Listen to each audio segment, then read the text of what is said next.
Assalamualaikum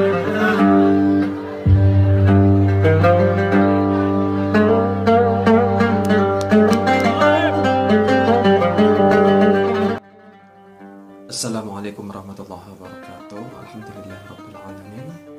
Berjumpa kembali bersama saya Ustaz Syukur dalam kajian kitab Safinatul Najah fi Usuluddin wal Fiqh. Alhamdulillah kita sudah sampai kepada episode 6. Sebelum kita mulai kajian kita kali ini, marilah kita hadiahkan Al-Fatihah yang pertama kepada Nabi Muhammad SAW. Al-Fatihah.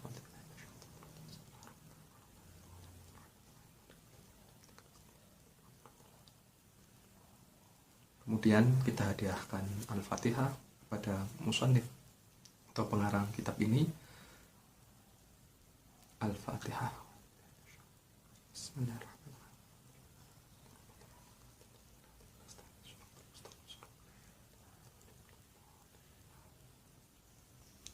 Selanjutnya saya mohon ikhlasnya untuk membaca Al-Fatihah kepada untuk almarhumah ibu saya, ila rohi minah jasapanah binti Haji Nawawi. Al-Fatihah.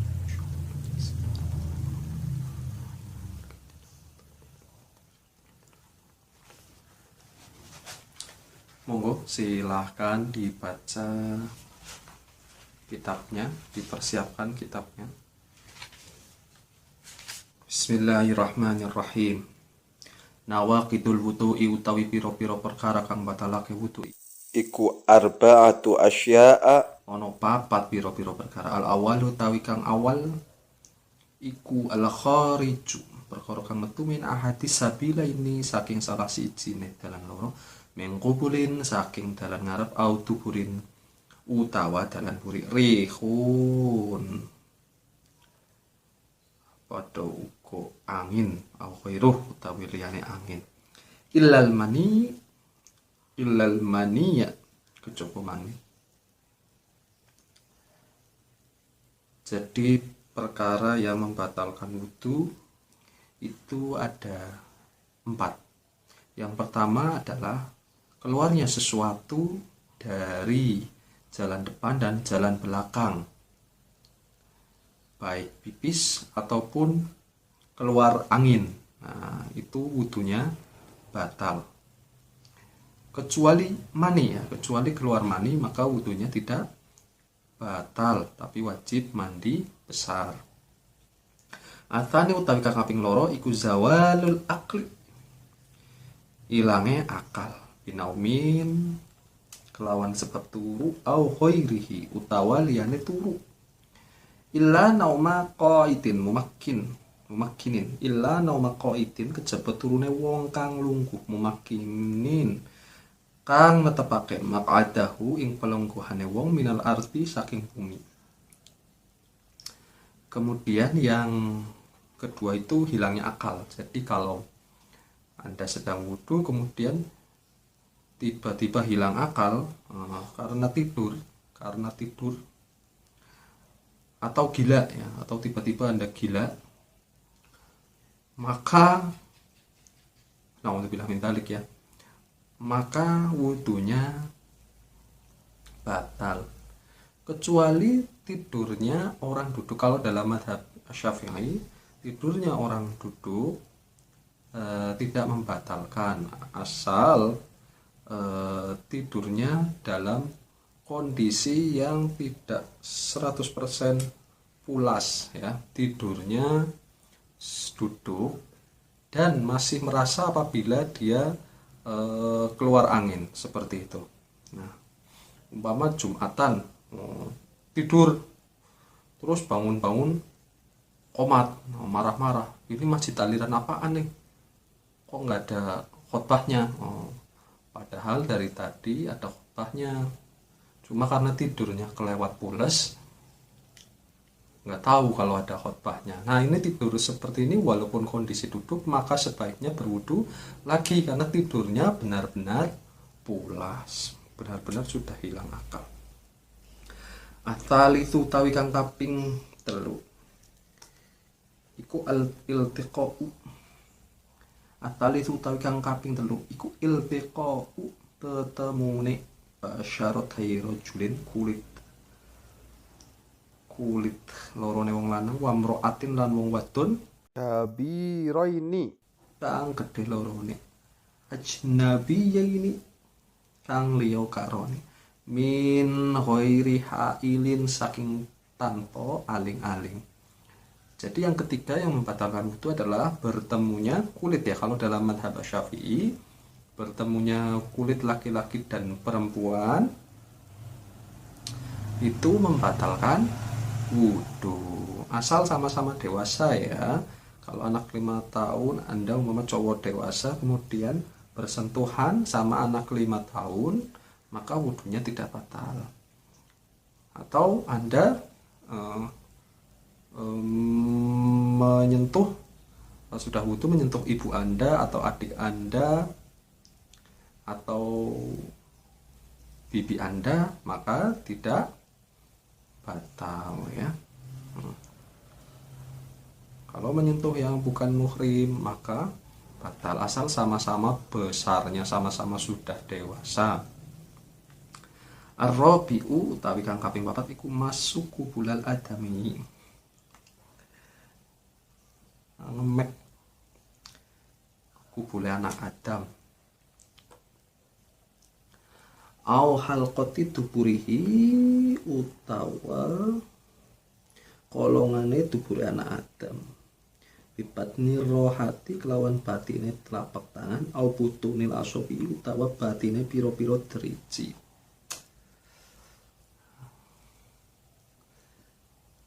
Kemudian yang keempat yaitu menyentuh lubang depan atau lubang belakang manusia ya, dengan bagian depan ya, menyentuhnya dengan bagian depan tangan gitu.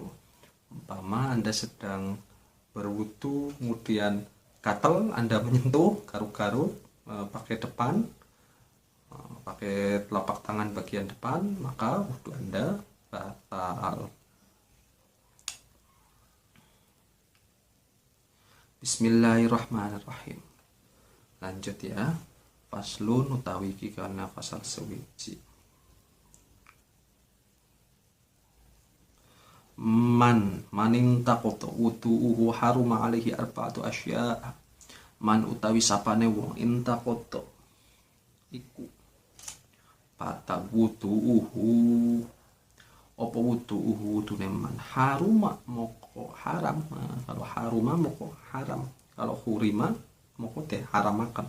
Haruma moko haram alaihi ngatasi man apa arba'atu asya, papat piro-piro perkara.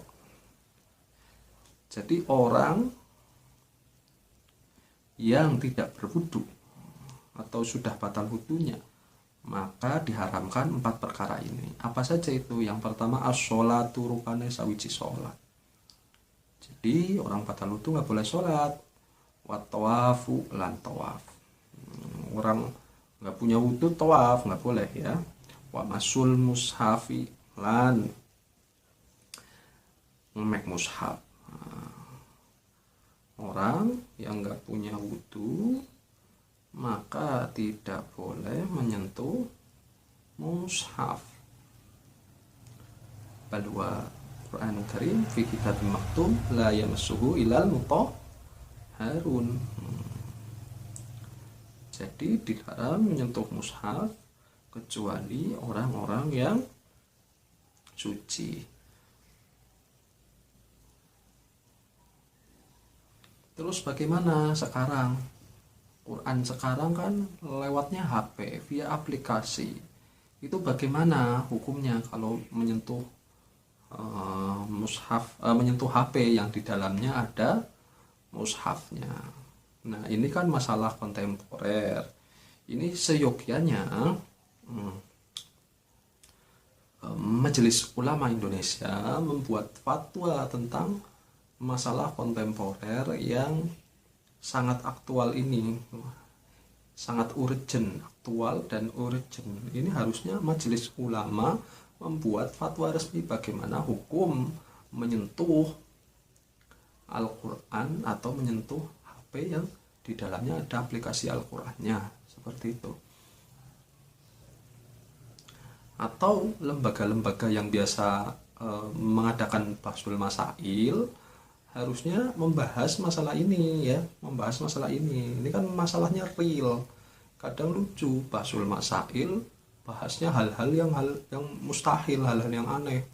Contoh bagaimana hukumnya makan daging sapi kalau sapinya pernah dikasih makan daging anjing. Nah, itu kan mengada-ngada permasalahan seperti itu. Harusnya bahsul masail itu yang simple tapi memang terjadi seperti ini. Bagaimana hukumnya menyentuh